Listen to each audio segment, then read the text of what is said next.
চলতি আসর নিয়ে চলছে তীব্র সমালোচনা, আছে বিতর্ক। তবুও যুক্তরাষ্ট্রে আবারও বিশ্বকাপ আয়োজন করতে চান ডোনাল্ড ট্রাম্প, আর তার ভূয়সী প্রশংসা করেছেন ফিফা সভাপতি ইনফ্যান্টিনো।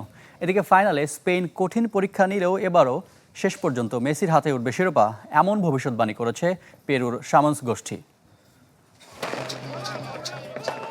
ঘানার তান্ত্রিক, জার্মানির অর্থনীতিবিদ কিংবা কার্টুন চরিত্র সিম্পসন, এবারের বিশ্বকাপ নিয়ে বৃথা গেছে প্রায় সবারই প্রেডিকশন। তবুও কমতি নেই ফাইনাল নিয়ে ভবিষ্যৎবাণীর। সেই তালিকায় যুক্ত হয়েছে পেরুর আধ্যাত্মিক সামন্স গোষ্ঠী। তাদের মতে স্পেন শক্ত পরীক্ষা নিলেও এবারও শিরোপা জিতবে মেসির আর্জেন্টিনা। আমরা জানতে পেরেছি আবারও আর্জেন্টিনার উত্থান হবে, ওরা এবারও চ্যাম্পিয়ন হবে, চতুর্থ শিরোপা আর স্টার জিতবে। কেননা জগতের সব শক্তি তাদের পক্ষে। তবে স্পেনের বিপক্ষে ম্যাচটা মোটেও সহজ হবে না।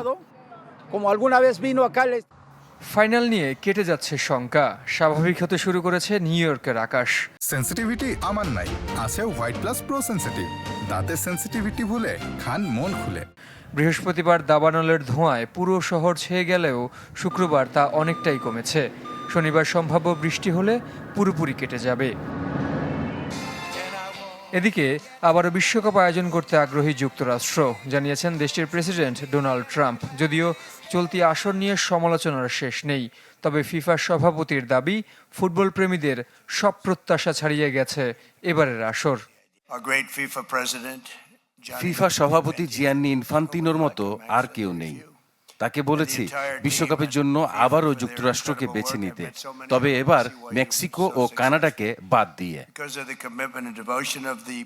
জিয়ানি ইনফান্তিনোর এই মন্তব্যে অবশ্য সমালোচনা শুরু হয়েছে সামাজিক যোগাযোগ মাধ্যমে। জহির সাগর, চ্যানেল 24।